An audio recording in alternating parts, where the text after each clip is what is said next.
नमस्कार विद्यार्थियों, सुखना से उपदेश के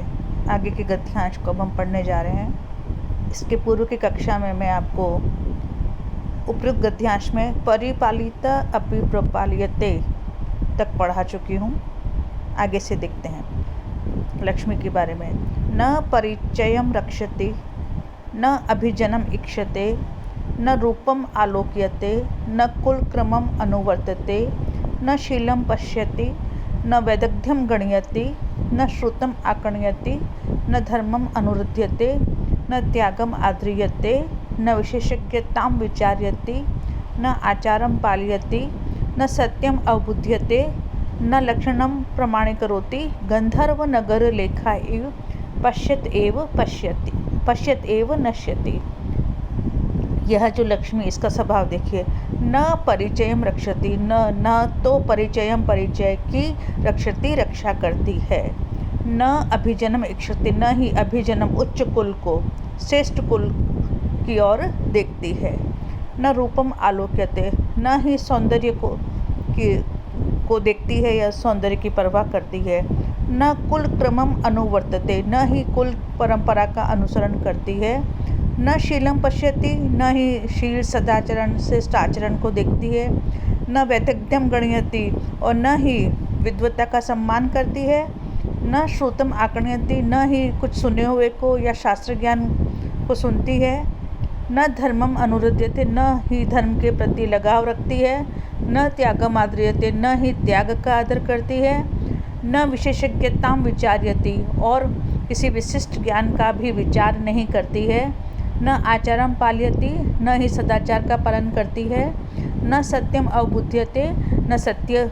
को समझती है, न लक्षणम प्रमाणीकरोति, लक्षणों में सामुद्रिक शास्त्र में वर्णित ध्वज वज्र आदि व्यक्ति के विशिष्ट लक्षणों को भी स्वीकार नहीं करती।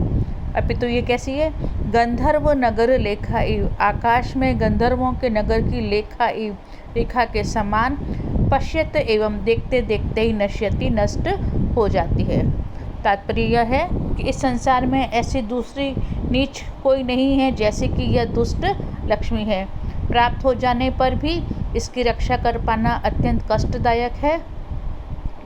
क्यों? क्योंकि यह न तो परिचय की परवाह करती है किसी व्यक्ति के साथ, न कुलीनता को देखती, किसी व्यक्ति के उच्च कुल को देखती है, न किसी व्यक्ति के रूप को देखती है, न ही उस व्यक्ति की कुल परंपरा का अनुसरण करती है, न उस व्यक्ति के उत्कृष्ट स्वभाव को देखती है, न उस व्यक्ति की विद्वता को, उसके ज्ञानवान को, उसकी ज्ञानशीलता की परवाह करती है, न ही किसी शास्त्र ज्ञान में रुचि रखती है, न ही किसी व्यक्ति के द्वारा किए गए त्याग का आदर करती है, और न ही किसी विशिष्ट ज्ञानवान पुरुष के प्रति अपना कोई विचार रखती है, न ही सदाचार का पालन करती है, न ही सत्य को समझती है, और न ही सामुद्रिक शास्त्र में जो कहे गए ध्वज वज्र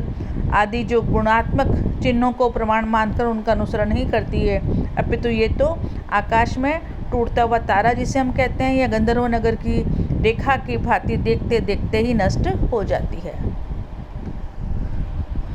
प्रस्तुत पंक्तियों में महाकवि बाणभट्ट सुखनास के माध्यम से लक्ष्मी के दुष्ट स्वभाव का वर्णन करते हुए कहते हैं, संसार में यह लक्ष्मी जितनी नीच है जैसी कोई दूसरी वस्तु नहीं। पहले तो यह प्राप्ति नहीं होती, और यदि प्राप्त भी हो जाए तो उसका पालन करने में अति कठिनाई होती है। राजनीतिक गुणों से इसे बांधकर भी इसे नहीं रखा जा सकता, वीर पुरुषों के द्वारा भी इसको स्थायी नहीं बनाया जा सकता, बड़े बड़े हाथियों के घेरे में रखना भी संभव नहीं है, क्योंकि यह परिचय, कुलीनता, कुल परंपरा, स्वभाव, वैदुष्य, शास्त्र ज्ञान, धर्म, त्याग, विशिष्ट ज्ञान, सदाचार, सत्य, सदलक्षण आदि की कोई परवाह नहीं करती, अर्थात यह गुणों में रुचि नहीं रखती है। चंचल स्वभाव होने के कारण किसी भी व्यक्ति के पास टिक नहीं पाती और गंधर्व नगर की आकाशीय रेखा की भांति देखते देखते ही नष्ट हो जाती है। तात्पर्य यह है कि परिचयम इत्यादि ये जो विशेषण है लक्ष्मी के, उसमें लक्ष्मी के नीच स्वभाव पर विशेष प्रकाश डाला गया है। जैसे कि कोई भी व्यक्ति समझदार होकर कितना भी उच्च पद प्राप्त कर ले, किंतु उच्च पद पर आसीन वह समझदार व्यक्ति अपने पूर्व के परिचय, कुल, रूप, परंपरा, विद्वता आदि का तो ध्यान रखता ही है, किंतु लक्ष्मी संपन्न व्यक्ति इन सब की उपेक्षा कर देता है। सार इस श्लोक का, इस गद्यांश का यही है कि कोई भी समझदार व्यक्ति कितना भी उच्च पद पर प्रतिष्ठित हो जाए, किंतु वह व्यक्ति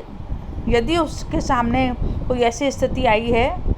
जो उस स्थिति में वह अपने पूर्व परिचय, कुल, रूप, परंपरा, विद्वता आदि का तो ध्यान रखता ही है, समझदार व्यक्ति, विद्वान व्यक्ति, किंतु लक्ष्मी संपन्न जो व्यक्ति है वह इन सब की उपेक्षा कर देता है। इस प्रकार उसमें स्वार्थपरता जन्म लेती है और व्यक्ति अकारण ही सभी से द्वेष करने के कारण सभी का शत्रु बन जाता है। गंधर्व नगर रेखा एवं में स्पष्ट किया गया है कि जैसे आकाश में कोई गंधर्व नगर की रेखा नहीं होती, मनुष्य को दृष्टि दोष से भ्रम मात्र होता है, उसी प्रकार चंचल लक्ष्मी